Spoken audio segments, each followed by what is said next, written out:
we don't need one person to start that when already as a collective there are a lot of people that find something that they disagree with during this period of time, and like how it all connects. And I'm just like, you're right. There are more Black incarcerated people in the United States than there were slaves.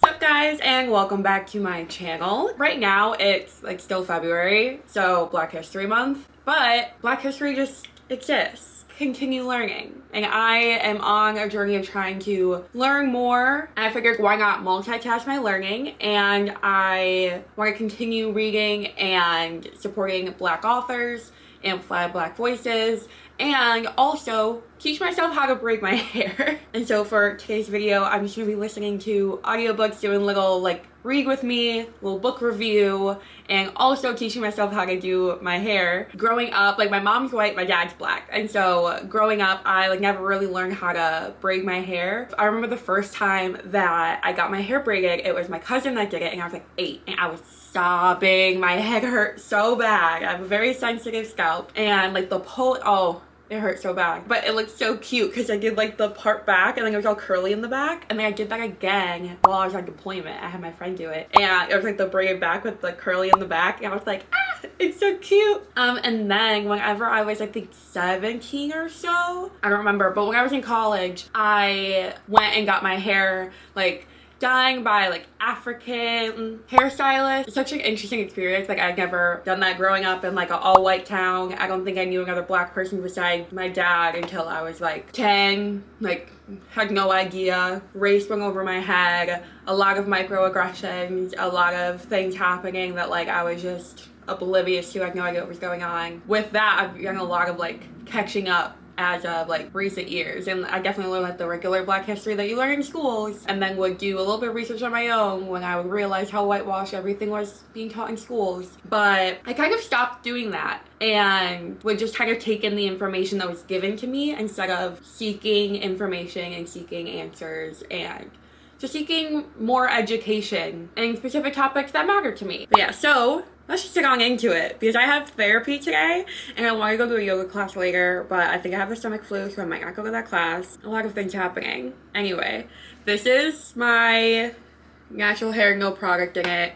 And I need to brush it because it's like, but I washed the hair yesterday. It should be dry. I actually probably should have checked that before I started this. So this is actually the second time that I am attempting to braid. Like, so I did it once. I'll insert some pictures from far away. It looked pretty good. But whenever you got up to the like roots, I was like, one, it looked like it had been in my hair and grown out for like 2 weeks. It was just like not at my root.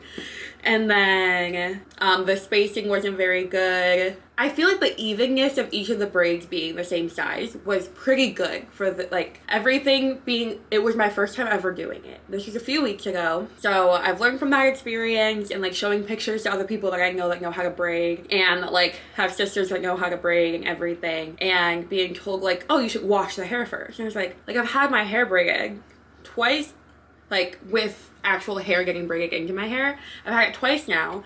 Neither of them mentioned like washing the hair, and so I didn't even like think of that. Like I was like, that's smart, because like all of the processing and like there could be chemicals on it, and like I'm putting it on my scalp, and yeah, like that's smart. You wash clothes whenever you buy them because other people could have tried them on, which I also didn't start doing until like a few years ago. Like I'm learning how to adult just like everyone else. I feel like I shouldn't be continuing to learn how to be an adult, but I turned 28 this year. And so though I am a decade into being an adult, we're still learning every day, okay? And I want to continue that learning and learn how to do my hair and learn more about Black history. So today's book is going to be Freedom is a Constant Struggle by Angela Davis, Cornell West, and Frank Barrett. So I'm going to be listening to that audiobook. It's a 6-hour audiobook, and I usually listen to audiobooks depending on the narrator between 1.25 and 1.5. So like I haven't started listening to it yet, so I don't know what speed it's going to be at, but a 6-hour audiobook, it might actually take me the full amount of time of doing my hair. So I think last time it took me 6 hours, but I will be stopping at some point because I think I'm gonna have therapy. Yeah, I'm gonna have therapy in 3 and a half hours. Yeah, so I'm just gonna start and then I'll have therapy with my hair looking a little crazy and then I'll finish. So this might be the only book, but if I do finish this book, then I want to start another one and just continue. Tantor Audio, a division of Recorded Books, presents Freedom is a Constant Struggle. Black history was always my favorite to learn and also my least favorite to learn because it fell into that issue of, okay, but is this what actually happened? This is what they're willing to say happened. What else could have happened? How much worse could it have been? And it always put me in a very sad, depressive state of just how, like, if my life, I'm so upset by this, how could they have made it? How could someone live through that and be okay? What actually happened? When? Where? Why? How? I remember in English class, the very first time we were reading the textbook and learning about Jim Crow laws and Emmett Till, I was trying so hard not to cry and hoping that the teacher did not start doing popcorn reading or out loud reading, because I was leaning over the textbook with my head in my hands, trying to look bored or like I was really focused on the reading or something, so no one would look too deeply at the fact that I was silently crying and tears were falling all over the pages of my book. These are the only times that history actually moved me to tears, were Black American history. Versa for the people of Palestine. How to make the struggle a truly global one in which everybody on the planet has a part to play and understands that role. So that, like, that just reminds me, I can't multitask apparently. I need a freaking hair tie. I don't know why I'm saying freaking when I definitely have sworn in like almost every video at this point.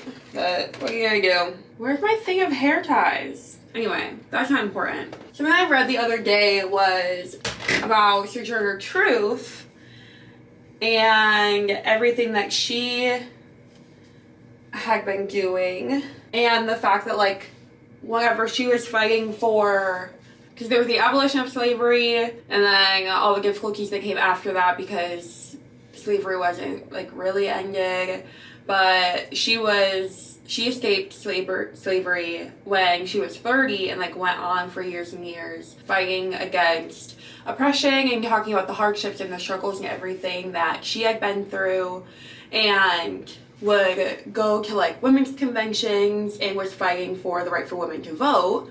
But, like, a lot of the people there were just fighting for, like, the white women to vote. And she was just like, black men, black women, like, everyone, like, we can't oppress just some people. Like, so she was speaking out against, like, no, actually, we need to stop all of this, stop all of the oppression. Like, there's no reason, like, sure, you can, like, start letting white women vote, and it's like, okay, well, then what's the difference between a white woman and a black woman? Like, okay, and just, like, continue questioning, like, okay, so now you're gonna agree that these people need to be treated the same, so why not also these people? And continue questioning that and pushing that narrative, and that just reminds me of that because of the fact that you can't just, like, there's problems and it's actually everyone's problem. People think, like, oh, well, that doesn't affect me. And there's actually a TikTok, if I can find it, I'll insert it, but what's their name? Jay from Queer Eye. I, like, follow them on TikTok, and they posted one the other day, and I'd seen it, like, literally 6 minutes after they posted it, and I was like, love. But about the fact that being trans and non-binary, they fight for women's reproductive health as well, and women's rights, because women's rights affect them as well. And, like, okay, well, you want to go against this amendment. It's like, okay, well, this amendment also affects these other people that you're not paying attention to. Like, anything that affects one person, like one small group, is actually going to affect so many other people.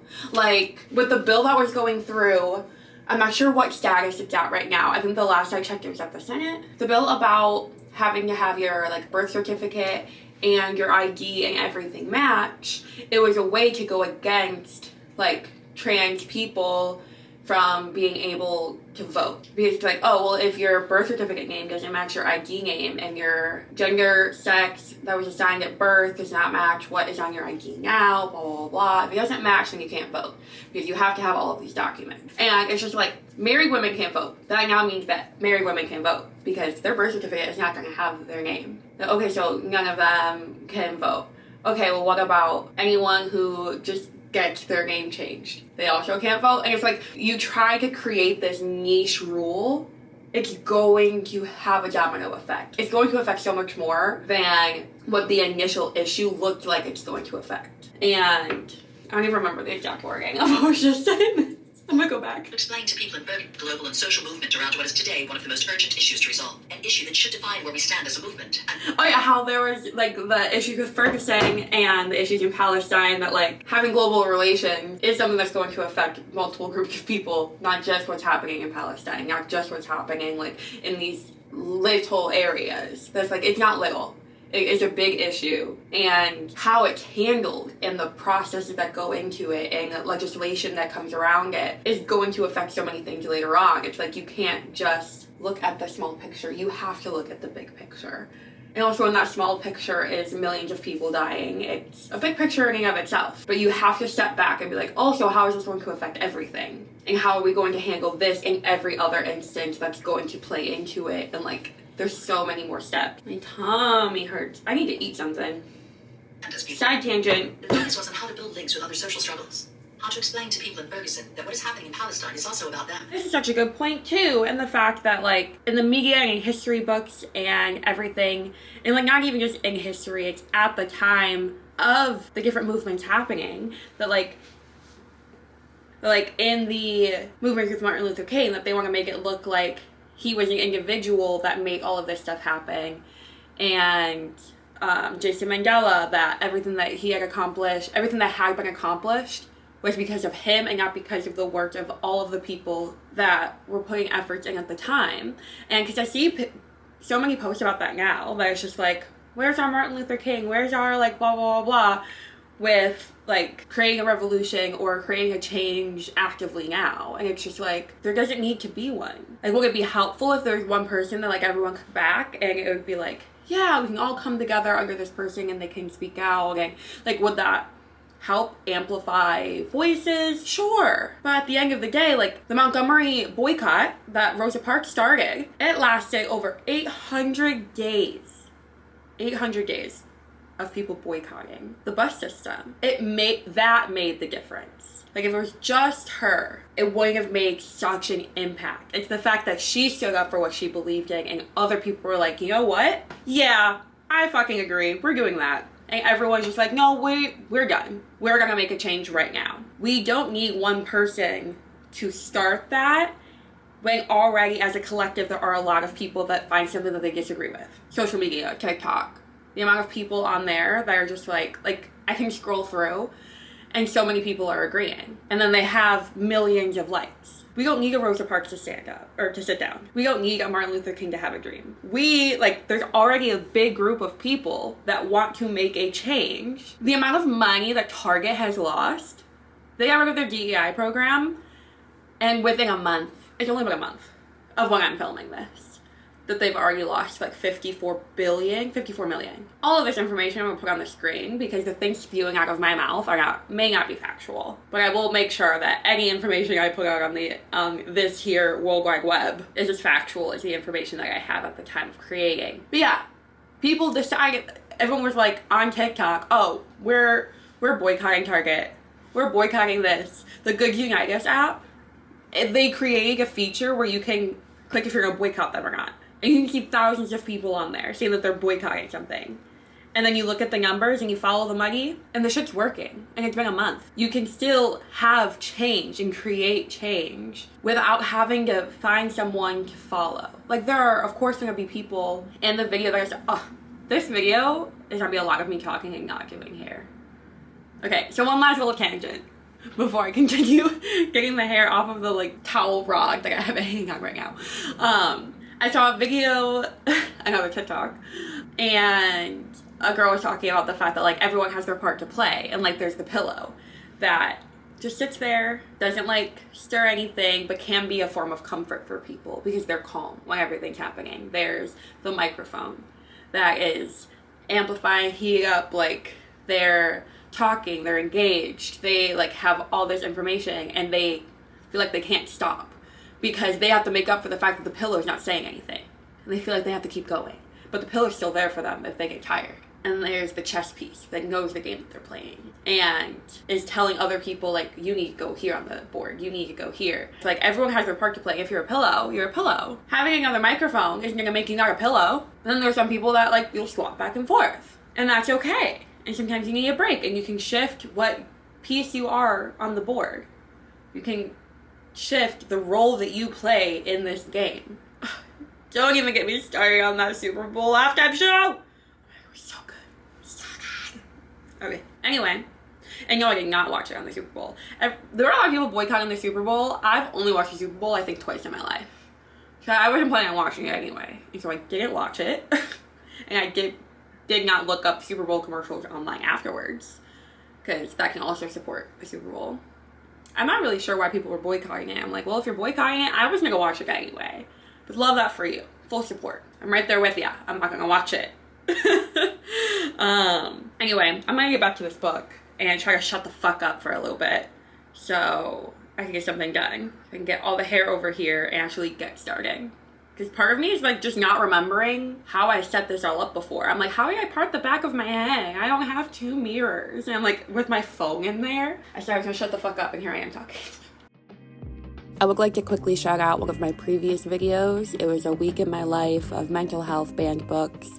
I'll have it linked down below, and I also always have the rest of the information I'm about to give linked in my description of each video. But in that video, I do go in and kind of explain more about the original banned book list that I was looking at that was made by Kim Kimchi on Discord. There was about 1,000 books whenever I first looked at it. It was about 3,000 by the time I made this video, and by the time that list is ever growing and very long. But I went through and categorized each of the books, which ones I wanted to read, looked up each of them, and narrowed it down to about 230 books that I would like to read and that I could find on Fable to add to my want to read list. So if you do want to follow me on Fable to try to see books that I've read or the books that I decided that I would like to read, or if you're trying to use Hoopla and Libby to read these books, if you want audio, or if you just want the book, if your local library doesn't have a book, there's also a link to get the PDFs of each of these books. All of that information, again, is in the description box. The very existence of the prison forecloses the kinds of discussions that we need in order to imagine the possibility of eradicating those behaviors. Just send them to prison. Just keep on sending them to prison. Then, of course, in prison, they find themselves within a violent institution that reproduces violence. See, like, this is so far away. How do I make it feeds on that violence. How do I and make it reproduces closer? so that when the person is released, he or she is probably worse. So Exactly. how does one persuade people to think differently? That's a question of organizing. In the United States, Literally, I was going to school for criminal justice. That's what I was in college for. And the amount of bullshit around. Ooh. What radicalized you? Going to college for criminal justice. Just kidding. I was radicalized before that. But that was why I wanted to make a difference. I wanted to be a lawyer. I was going to go to law school. And I wanted to be able to make a difference. And then I learned very quickly that the difference that I wanted to make was so big that I'm just one person. Like, oh, you can fix it from the inside. The system... There's good cops, there's good lawyers. Like, I understand that mentality. I was that mentality. But it's like, I want to be one of the good ones. I want to create a difference. I want to learn from the inside and, like, be there to spread positivity inside. And, like, it spread. But the system isn't broken. The system's working exactly how it was made to. Don't even get me started on the prisons. Privatized prisons? Prisons. The entire 45-minute speech on fucking solitary confinement. Ooh, don't get me started on solitary confinement. I have problems. And that was why I switched over to psychology. Because I'm like, well, maybe I can just help people on the individual level and create a bigger impact than I can in a system that I don't agree with. And now here I am in the military. Please don't come for me. Because it's one of those things that, like, please don't blame the player, please hate the game, because, like, I'm just trying to get what I can out of this, because the system, aka how much money it costs to live, how much money it costs to go to school. I'm here to pay for college, whereas in other countries you can go to college for free. So why would you join the military? They could give us college for free, but instead it's, oh, you can get college for free if you join the military. And I fell right into it. And I'm sorry, but I'm trying to make the biggest difference I can, okay?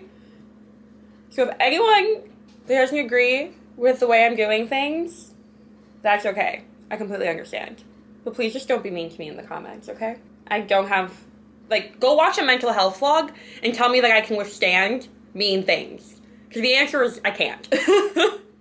Oh, and my battery's already dying. And I haven't even gotten one braid done. Like, but seriously, how do I make it so close to my head? Like, it's just not close to my scalp. It's just so far away. And now I'm gonna go charge this and continue listening and continue doing this. And we'll check back in a bit. JK, I went on that entire tangent forgetting that I can, in fact, just charge my camera while I use it. Sony ZV-1. Love this thing. And I'm gonna buy a gimbal because my freaking travel vlogs and how shit they look because my hand is so shaky because, like, I don't know, maybe pox. Who knows at this point what's wrong with me? I am a very shaky person, and so all of the camera footage tends to be shaky. And I am just bringing up small world problems because I'm trying to, like, calm down from the big world problems I'm getting angry about while listening to this, but that is the point. Not to create anger. But if you're not angry, you're not paying attention. I've said it before, I'll say it again. Anyway, back to the book. I'm trying to get this thing fucking closer to myself. Okay. That was excessive. The abolitionist movement emerged around the late 1960s. I should take my medicine. The Quakers were very much a Anxiety part of meds. the emergence of the idea, attempting to abolish racism. Why is there so much illiteracy? Why are so many prisoners illiterate? This means we have to attend to the educational system. Why is it that the three largest psychiatric institutions in the country are jails? In New York, Chicago, Los Angeles, Rikers Island, Cook County Jail, and LA County Jail.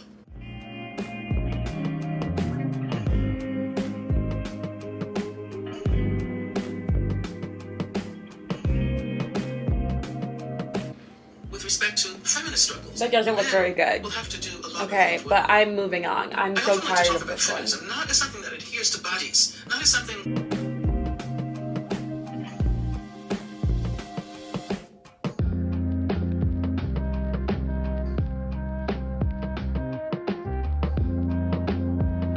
Hey, cutting in here to say this is the third one.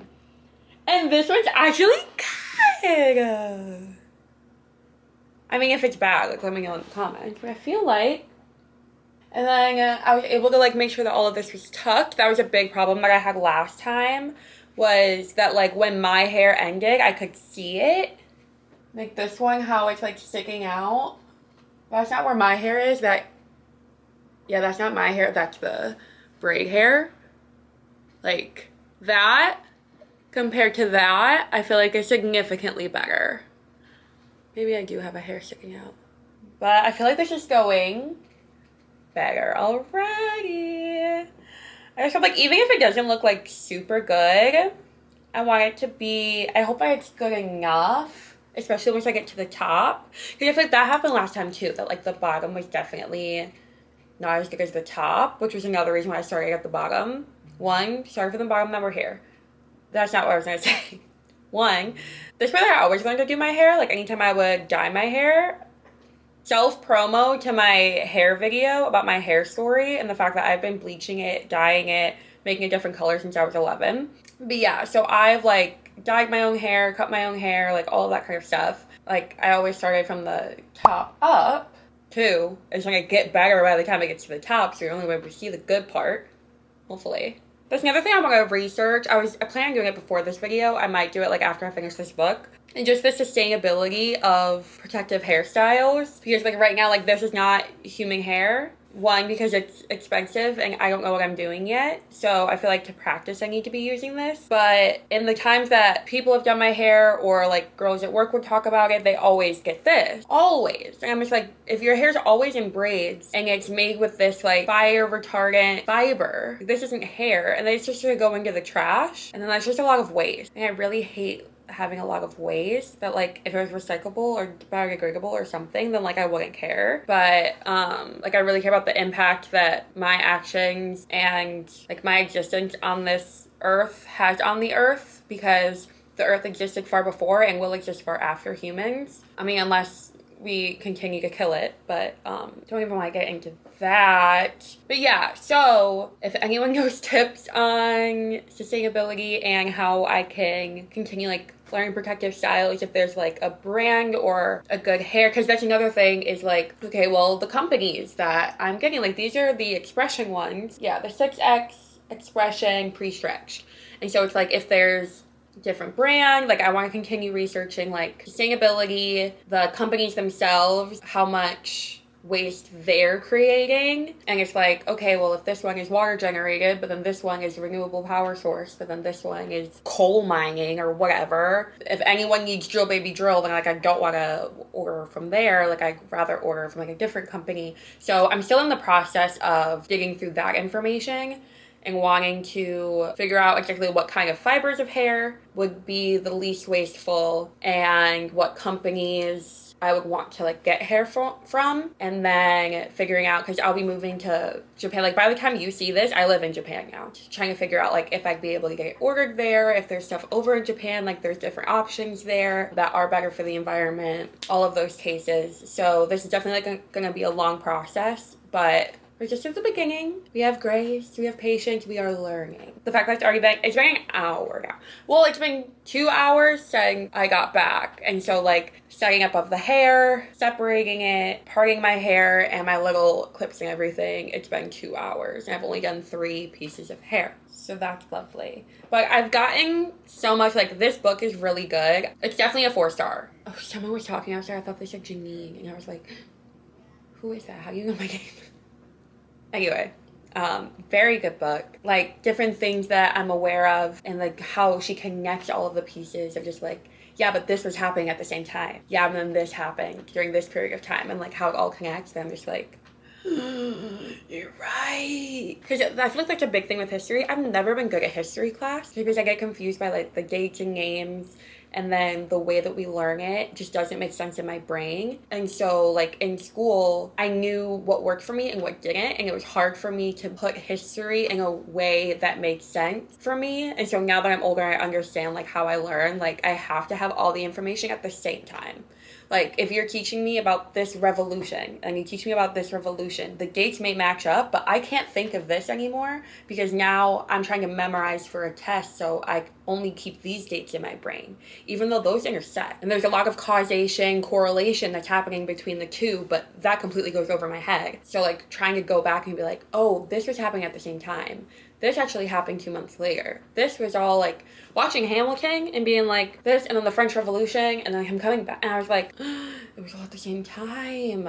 Not let that be a barrier of me just excusing like, oh, well, I'm not good at history, so I refuse to learn about this information. Or like, oh, that just doesn't make sense, and just write it off. I'm really trying to make sure that I can make. Oh yeah, but then so when I joined and I wasn't in school and I've been learning electronics and like that's my job now is doing electronics, taking all of this in, I kind of stopped trying to learn and understand and go back and reteach myself stuff that I learned in elementary school, middle school, high school in a way that actually makes sense to me. And so following or finding different YouTubers or content creators or different like bite-sized information, reteach myself that stuff. I kind of fell off for a while because a lot of it was mental health and just getting busy with life, and it's so easy to get caught up in the day-to-day existing that you don't really learn as much, or you only intake the information that pertains to something that's happening right now or in recent history. And it's like sometimes you gotta go way far back to look at the patterns and understand and be like, oh, this is how all of this played into what's happening here.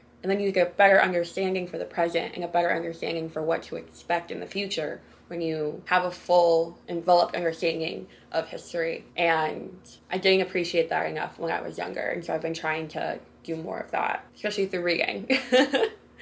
Because I do love reading. That was a big goal of mine for this year, was to be like, okay, we're going to go back on our nonfiction kick. Even when I was listening to a lot of nonfiction books, it was mostly like self-help books. Like, I have an entire bookshelf, it's in storage, entire bookshelf of self-help books that I've either read or like haven't read yet. I've read hundreds of self-help books at this point. And so this year's going to be a big nonfiction, historical understanding. But I think after this video and listening to these, I think I'm gonna go back to like give myself a break, because I've read I think like 10 different nonfiction, historical, race, injustice, and it's just still gotta think of my mental health, and just the fact that dwelling on this 24/7 is not going to help me personally. Like, I have to give myself a break, or my body will choose when to take a break and I'll have a breakdown, which happened a lot last week because I didn't have any medication, but I have it now.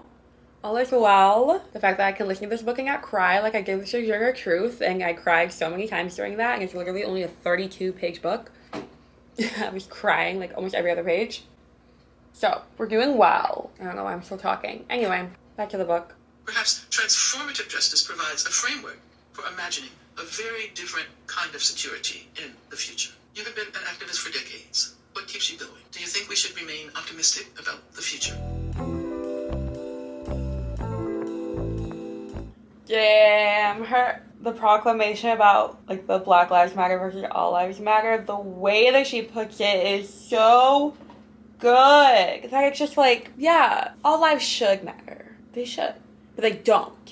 And that's the issue. And so it's like saying Black Lives Matter is not saying that white lives don't matter. Like, she also say Muslim lives matter. Incarcerated lives matter. Like, every single marginalized group, you have to fight against the actual oppression of trans lives matter, queer lives matter, to make it where all lives actually matter in the sense of how they haven't mattered, how they still don't matter in the way that they should, legislatively, congressionally.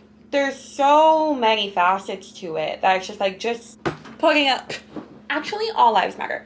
Like, yes, Karen, all lives should matter, okay? But saying that my life matters is not me saying that yours doesn't. It's saying I've been oppressed and marginalized and I shouldn't be. People don't want everyone to be created equal because you don't want to be treated the shitty way that you've been treating this group of people. So we can't all be created equal because I don't want to be treated like them. Stop treating them that way. Treat others the way you want to be treated. Everyone should be raised on that principle of treat others the way you want to be treated. But that doesn't apply when not everyone is created equal, when not everyone is seen equal in their community, in schooling, in the government, in legislation, in incarceration, and like all these different facets. I am loving this book because the way that it's formatted too, like it's read by Angela Davis, but the way that it's formatted is like an interview, so she's reading both sides of the interview, and then other sections are speeches that she's given throughout the years, and it'll have like the date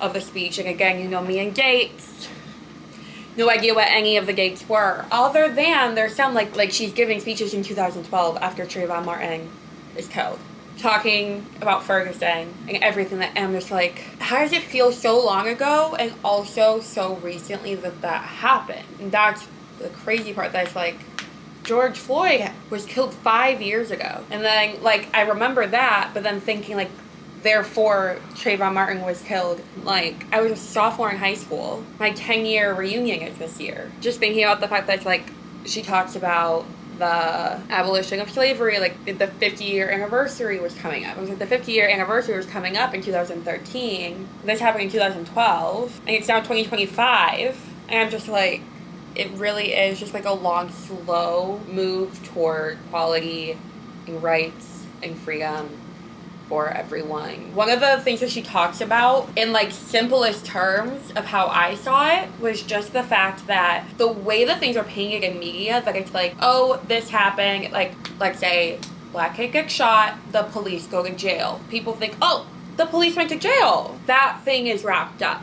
And it's like, no, the issue at hand here is not wrapped up. But they're going to present to you on a silver platter like we took care of the issue. And it's like, no, there's a greater problem. And then the next time it happened, like addressing the one single instance is not addressing the issue at hand. It's addressing the outcome of that issue. And we just keep addressing the outcome, and then people are like, oh, so it's not, and people, me included, in some things, not that. So I'd be like, yeah, no, there's a bigger problem at hand. And I can see that with a lot of things. Then there's also a lot that it's so easy to be like, oh, but it's getting handled. Oh, but like, that doesn't really affect me. Oh, but that doesn't, whatever. The simplest fact that like seeing the resolution to the outcome of an issue can easily be painted in people's minds of like, oh, so then that's not a problem anymore. I don't need to worry about that. I don't need to like do anything about it. Like, it's handled. And it's like, well, no, it's not. And that should be left in the hands of like representatives. Like, we vote for city, county, state, president. Like, you vote, and then it's like, okay, well then I'm placing these people in charge of these issues, and then I don't have to like hands off. But it's like the checks and balances aren't really checking and balancing. I'm going on a tangent. Never mind. Ignore me. Okay. Back to the book. I've got 2 hours left. Amazing eulogy of Reverend A therapy and a half hour left. in Charleston, South Carolina yesterday. For example, those who assume that because slavery was legally abolished in the 19th century, it was thereby relegated to the dustbin of history, fail to recognize the extent to which cultural and structural elements of slavery are still with us. I had therapy. We're not going to talk about it right now. I have a lot of thinking to do, a lot of processing. This part that she just said, I got off on my own little tangent, but I already forgot what the fuck she said. Oh, there are more Black incarcerated people in the United States than there were slaves. There are more Black people incarcerated than there were slaves. Because like, it makes sense, just again with the parallels of me not even realizing, because it's like after the Emancipation Proclamation was signed and it was like supposed to be the abolition of slavery, it's like, okay, yeah, well that obviously didn't happen. It's because of the way that it was written. There were still like 700,000 slaves, but there's millions of, there's like upwards of 2 million people incarcerated. And the United States has 25% of the world's people incarcerated, when we only have 5%. Oh, so many thoughts. So many thoughts. Another thought, these aren't even. They're not going to be even, okay? We're living with it. I just really needed to pause that. Because, like, if you aren't going to go read this book, which, like, why not? It's literally a 6-hour audiobook. It's only 6 hours. Put it on 2 times speed if you really want to. It's on Hoopla. No, I'm listening to it on Libby. It's on Libby. Well, it will depend on your local library. Which, if you don't have a library card, what are you doing? Go get a library card. You can apply for them online, and they can give you a digital library card number. And then you can use apps like Hoopla and Libby, and you can support your local library. Get hydrated. Now, one thing I would like to say is I have made a grave error in thinking about how long this is going to take me. That's fine.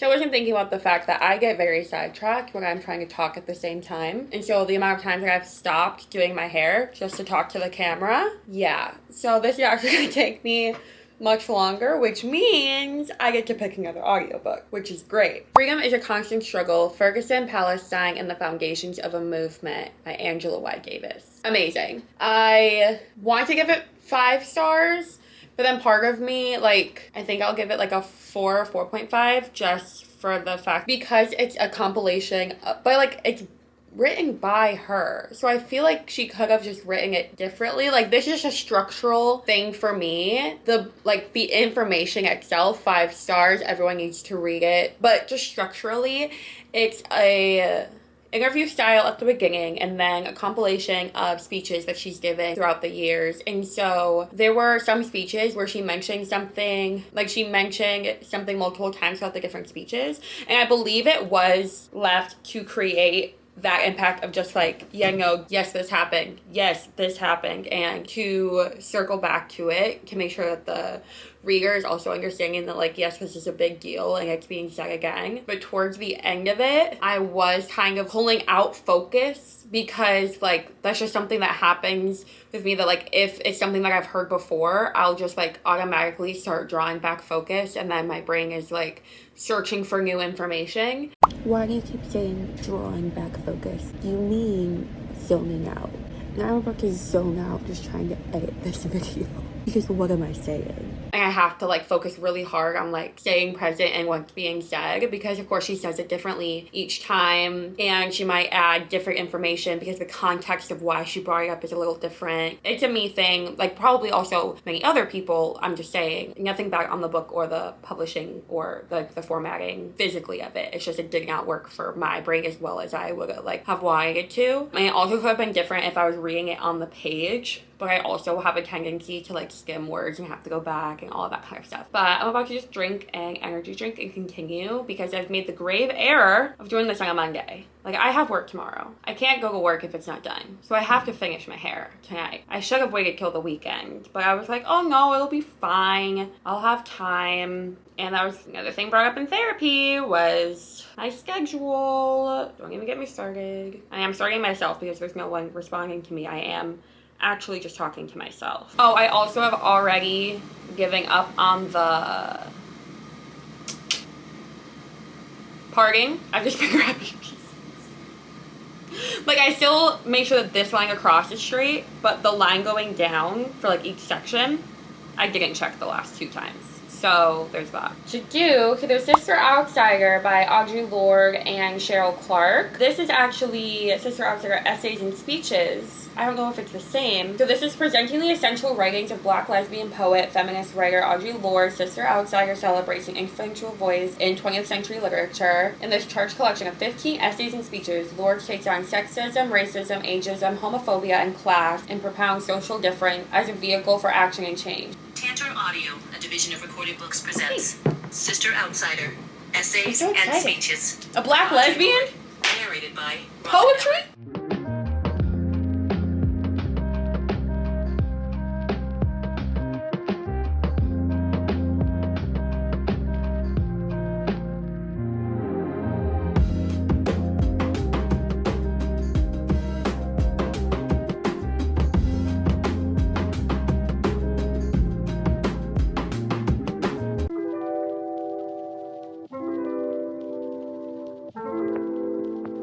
When I read Man-Child again several years later, having done a lot of work reclaiming my Jewish identity in the interim, I thought about the complexities of my son being a white Jewish man in a white Christian society. I had not seen this as an issue the first time around. It is hard now to reconstruct my short-sightedness. Like, literally, that's one of my, like, biggest things. And I've had to have that conversation with exes before. Like, growing up biracial, it's like, okay, well, I know what it was like for me living in an all-white town that was very stuck in their ways. Literally had a Kim, Khloe, Kourtney Kardashian living 2 blocks down. And, like, thankfully, I did not have anywhere near the amount of struggles that anyone could have had being in that situation. But, like, worrying about, okay, well, if this is my partner, like, what are our kids gonna look like? Like, I was very white passing. A lot of people didn't know that I was Black until I told them, and it changed how they treated me. And I was just like, huh? Because, again, I was oblivious. And so knowing, like, the area that you're gonna live in, like, how your decisions and where you live and the people that you associate with is going to affect your kids. That's like, okay, well, if I'm with someone that's white, they're gonna be, like, even paler, but, like, their hair could still be curly. Like, okay, well, how would they get treated at school? What kind of school district? Or if I'm with a Black man, they're going to be darker, and so they're going to have different experiences than me, because they're going to grow up darker than me. They may not be white passing, so they may be treated differently than me, and based off of where I live is going to dictate how they're treated. And the world that it is today versus the world that it is whenever I have kids and they're going into school, if I ever have kids at this point, because there's another big thing I talk about in therapy is the fact that I want kids so badly, but the terror that I feel of raising kids in a this society and in this world literally will have me up crying in the middle of the night. And so it's just like, yeah, what she was saying just made me think of that. And like how her son being a white Jewish man, like her son will grow up to be a white Jewish man in a Christian town, and like how that will affect him growing up, how it may affect him in school, all that kind of stuff. I got off topic. Okay. I told Helen to tell him that the question was not that we could never go to college, but frequently, even when black people went to college, we had no jobs when we came out. That it was more difficult for black people to find work and make any kind of living, and that the percentage of unemployment among American black people was far higher than that of American white people. He pondered that a little while, and then he asked, "Do black people have to pay for their doctors too?" Because that's what TV programs had said.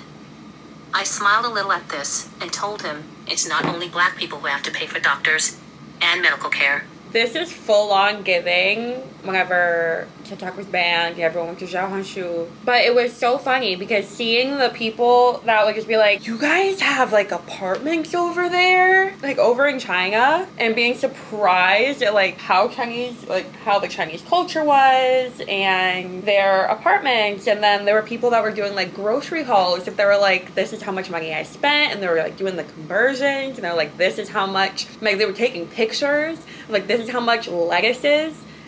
And Americans were just like, that's so inexpensive. And like, oh, you pay that for your apartment? Like, how much do you get paid at work? And just the ability to communicate globally is such an interesting thing because of that, which may be a big reason why they don't want us to have TikTok, so they don't want us knowing this stuff, but that's besides the point. Which is the other thing, like Xiaohongshu, the people like, is it true that people like ordering Uber instead of getting an ambulance because it's so expensive? It's like, yeah, that's true. Is it true that it costs this much to have a baby and that you like can't hold the baby after, like it costs money for you to hold your baby after? Yeah, it's an extra fee. People who birth children are charged to hold their baby. It costs $30,000 to have a baby. Just for the hospital bill alone to give birth. $30,000 on average. To take care of a child from birth to 1 year. $15,000 to $30,000. Just to have a baby and within the first year. $60K. I made, like, paycheck coming home in the military, was it like 42? Outlandish. Oh my god, was that my last piece of the... That was my last piece for this row. Oh, that's so exciting. Oh, we're getting places. Okay. I'm gonna try to show you, but I don't know how this is gonna... I don't have a mirror. When I'm looking over here and like over here, my only mirror is that way. And I'm pretty far from it. I like can't really see in it. Because it's also pretty dark in here. I literally have my phone flashlight on me right now. But it's fine, because I have a login. We're powering through. But yeah. I hope you can see that. You can like piles of this all over the floor. Like this is what I mean. Like it's just so much waste. This is all gonna go in the garbage. And hopefully it creates a nice nest for a bird. But I hope that they don't try to eat it and then die. Moving on, we're gonna continue. I'm really liking it so far. I was thinking, I don't know why I was thinking, oh yeah, so the original thing that I looked up is like poetry. Like it's in the poetry section. And I was like, oh, and I was really excited. Okay, it's a collection of essays and speeches. But right now it just feels very much like a story. It doesn't feel like an essay. But I don't think I've read published essays other than ones that were like for school. So they were very like analytical based, like different statistics. Essays, like personal essays. Like I guess that makes sense if that's what this is. For it is through poetry that we give name to those ideas which are until the poem, nameless and formless, about to be birthed, but already felt. That distillation of experience from which true poetry springs, births thought, as dream births concept.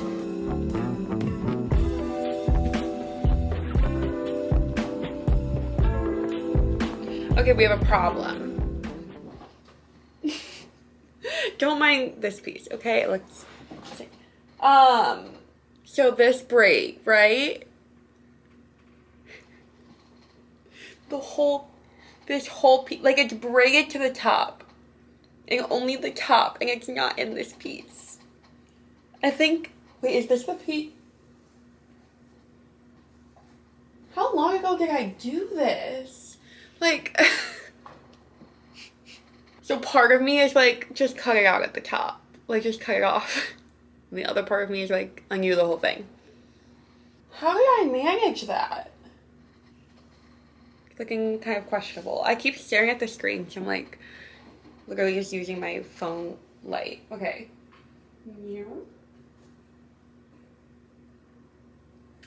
No idea how it looks back there right now. All I know is that this piece has got to go. I think I'm just gonna cut it off. I think I'm just gonna go like that and just cut this hair off. And not redo the braid. Now that that's taken care of. Just a little snip snip. Now that that's taken care of, it's very unfortunate. I really like this book so far. It's so like, it's thought-provoking. I love the setup of it. Like the interview style with poems and essays, and it all is just cohesive. Like, I'm at a loss for words. Like, it's just so good. Okay, so I got 2 pieces left in the back, and then this part. I really hope I can be done soon. I'm tired. But, like, I can't show up to work like this tomorrow, so still going. I think it's only like 11, right? Hopefully. It's almost 11. Back to listening and braiding. This is taking so long. How is it almost 11?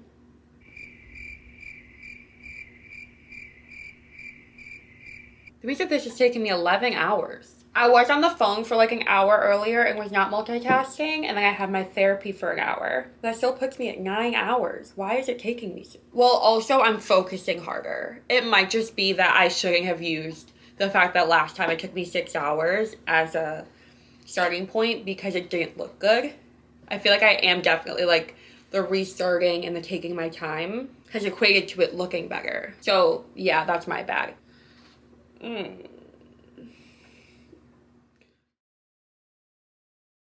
Grenada Revisited, an interim report. I need to pause that. I might just go back and re-listen to that. That was beautiful.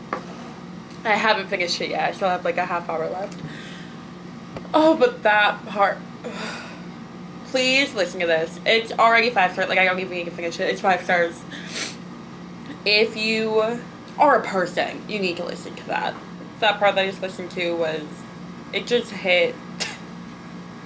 Literally for the past hour, I've just been thinking, like, this has been more beneficial than my last, like, 3 therapy sessions. And I'm really excited to see what this is. I definitely want to re-listen to this when I'm not, like, actively doing something. Because there were some points that she posted something and I'm like, ooh, like, I want to dig into that more. I want to dig into that more and, like, evaluate what's my thought process in that. How can I, like, adjust my day-to-day in that way, like, so, give me, like, journal prompts or whatever. I'm definitely starting this over. Not starting the whole thing over, God, no. I really want to start over that section and listen to it again. Theorizing about self-worth is ineffective. So is pretending. Women can die in agony who have lived with blank and beautiful faces. I can afford to look at myself directly, risk the pain of experiencing who I am not, and learn to savor the sweetness of who I am. I can make friends with all the different pieces of me, liked and disliked. Admit that I am kinder to my neighbor's silly husband most days than I am to myself. This section. I can look into the mirror and learn to love the stormy little black girl who once longed to be white or anything other than who she was, since all she was ever allowed to be was the sum of the color of her skin and the textures of her hair, the shade of her knees and elbows, and those things were clearly not acceptable as human. Learning to love ourselves as black women goes beyond a simplistic insistence that black is beautiful. It goes beyond and deeper than a surface appreciation of black beauty. Although that is certainly a good beginning. But if the quest to reclaim ourselves and each other remains there, then we risk another superficial measurement of self. One superimposed upon the old one, and almost as damaging, since it pauses at the superficial. Certainly it is no more empowering, and it is empowerment, our strengthening in the service of ourselves and each other, in the service of our work and future, that will be the result of this pursuit. I have to learn to love myself before I can love you or accept your loving. You have to learn to love yourself before you can love me or accept my loving. Know we are worthy of touch before we can reach out for each other. Not cover that sense of worthlessness with, I don't want you, or it doesn't matter, or white folks feel, black folks do. And these are enormously difficult to accomplish in an environment that consistently encourages non-love and cover-up. An environment that warns us to be quiet about our need of each other by defining our dissatisfactions as unanswerable and our necessities as unattainable. Until now, there has been little that taught us how to be kind to each other. To the rest of the world, yes, but not to ourselves. There have been few external examples of how to treat another black woman with kindness, deference, tenderness, or an appreciative smile in passing, just because she is. An understanding of each other's shortcomings, because we have been somewhere close to that ourselves. When last did you compliment another sister, give recognition to her specialness? We have to consciously study how to be tender with each other until it becomes a habit, because what was native has been stolen from us, the love of black women for each other. But we can practice being gentle with ourselves by being gentle with each other. We can practice being gentle with each other by being gentle with that piece of ourselves that is hardest to hold, by giving more to the brave, bruised girl child within each of us, by expecting a little less from her gargantuan efforts to excel. We can love her in the light as well as in the darkness, quiet her frenzy toward perfection, and encourage her attentions toward fulfillment. Maybe then, we will come to appreciate more how she has taught us, and how much she is doing to keep this world revolving toward some livable future. It would be ridiculous to believe that this process is not lengthy and difficult. It is suicidal to believe it is not possible. As we arm ourselves with ourselves and each other, we can stand toe-to-toe inside that rigorous loving and begin to speak the impossible, or what has always seemed like the impossible, to one another. The first step toward genuine change. Eventually, if we speak the truth to each other, it will become unavoidable to ourselves. Okay. It's officially 3 a.m. We've got this one piece left here and this one row left here. Thank God. Which means I'll be done around 4 a.m. That's lovely. Oh my God, there's hair all over me. I can't focus. Okay.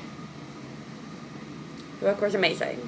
The ending, I think it was one of those that it was like, it was written and like ready for publishing and then added right before release, because it was like a more recent war that had happened. Just, I'm speechless. Amazing. 5 stars. Everyone read it. Sister Outsider, Essays and Speeches by Audre Lorde. And this one is the version that had a new foreword by Cheryl Clark. So there was a foreword that was at the beginning of the book by Cheryl Clark, and then it went into Audre Lorde's portion. I feel like I have a lot to process. And then also just the fact that like it's 3 o'clock in the morning. I'm not gonna read another one.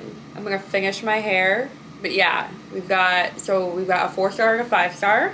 I love that. Yeah, so I'm gonna continue braiding my hair. It's actually been going a lot better than the last time, like the last time being the first time that I braided it. So this is the second time I've ever braided it. And I feel like it's going pretty well. The spacing, don't come for me. All of these ones, I made like smaller rows, and like I was so tired of it, I was like, I'm not splitting that in half. It's 3 o'clock in the morning. So the top is definitely bigger than the rest of it. But besides that, I feel like overall it's not that bad so far. Like I do still need to finish this and then this section. So I guess we'll see how noticeable it is that the spacing in the back, I realized at one point that like halfway through, it looked terrible in the back, because I went in the bathroom and then like did the whole checking my phone, and the reflection wasn't very good. So we'll see how it turns out. Honestly, I feel like it's not that bad. For a second time, I keep looking in the viewfinder. Like I feel like it doesn't look that bad. It definitely looks way better than the first time I did it. Like it looks so even too. But I feel like lengthwise, it's pretty even. like give it the pieces at the bottom are a little longer and then they taper up. Teehee. And then, oh no, some of these are definitely getting really loose at the bottoms. Oh, I don't have to go back and retighten all of these. Ugh, I just wanted to stick in my hot water and call it a day. I'm so over this. I want to go to sleep. I feel like width isn't too bad. I feel like it's not as even as I had done last time though, for sure. But like whenever I felt like it was the wrong width last time, I just added another piece of hair. Even if it was like down here, but then that made it that much longer than all the other pieces. And so all the pieces at the end were like all completely different colors. Okay, I should not have that still sitting up there. Because when I tell you I have my speaker sitting in that exact spot and I fell into the toilet. So we're gonna not do that. Thank you guys so much for watching. I hope you learned something today. I know I learned something and I am very happy with my hair. If you have any tips, leave them down below. Or if you have no idea how to do this either, let me know as well, because in all of my 27 years on this earth, I just never learned. And so I feel like I did pretty well. But if you liked this video, make sure to give it a like and comment down below letting me know. It really helps me out. Subscribe to my channel if you haven't already. Make sure to hit the notification bell because there is a new video every single Wednesday at 4 p.m. Eastern Standard Time.